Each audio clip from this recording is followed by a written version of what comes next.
Hello বন্ধুরা, চলুন আজকে দুর্দান্ত টেস্টি এবং ভীষণ হেলদি একটা ঘুগনি রেসিপি শেয়ার করি। আমি না একটু ওজন কমানোর ইচ্ছায় আছি জানেন, তার জন্য এইটা আমার জন্য খুব উপকারী। কি করব জানেন, আগের দিন রাত্রেবেলায় ভিজিয়ে রেখেছিলাম কালো চানা, কাবুলি চানা আর মুগ কড়াই।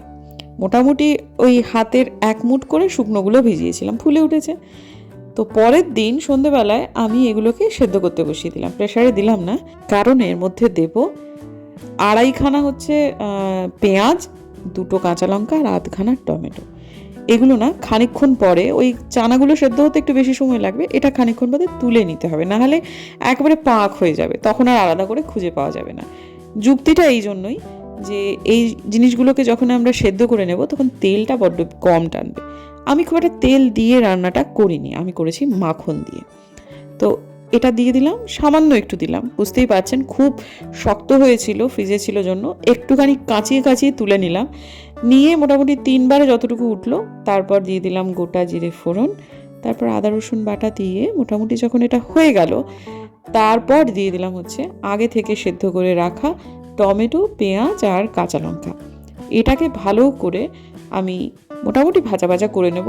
সেদ্ধ হয়ে গেলে তারপরে না তেলটা একদম একটুখানি টানবে। তবে এটা যদি আপনারা চান তাহলে ঘি দিয়েও বানাতে পারেন, সর্ষের তেল দিয়েও করতে পারেন, তবে একেবারেই দেবেন না সাদা তেল।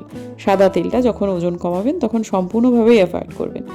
এরপর ইন্ডিয়ান স্পাইস যেগুলো যেগুলো আমাদের রোজকার ব্যবহারেতে লাগে সেটাই দিয়ে দেবেন। ধনে, জিরে, লঙ্কা গুঁড়ো, নুন, হলুদ, চিনিটা মোটেই দেবেন না, ওটি হলে আর হয়ে গেছে। তো যাই হোক, তারপর সেগুলো সব ভালো করে ভাজা ভাজা হয়ে গেল।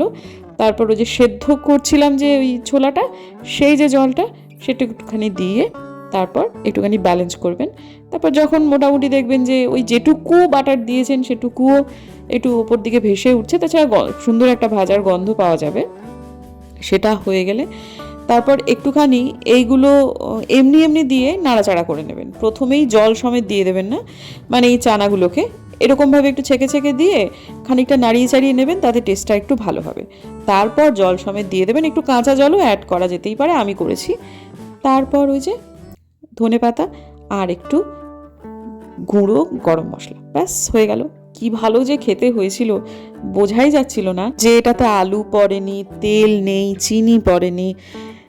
হেলদি রেসিপি মানেই বোরিং নয়, ভীষণ টেস্টি একটা রেসিপি, করে দেখবেন।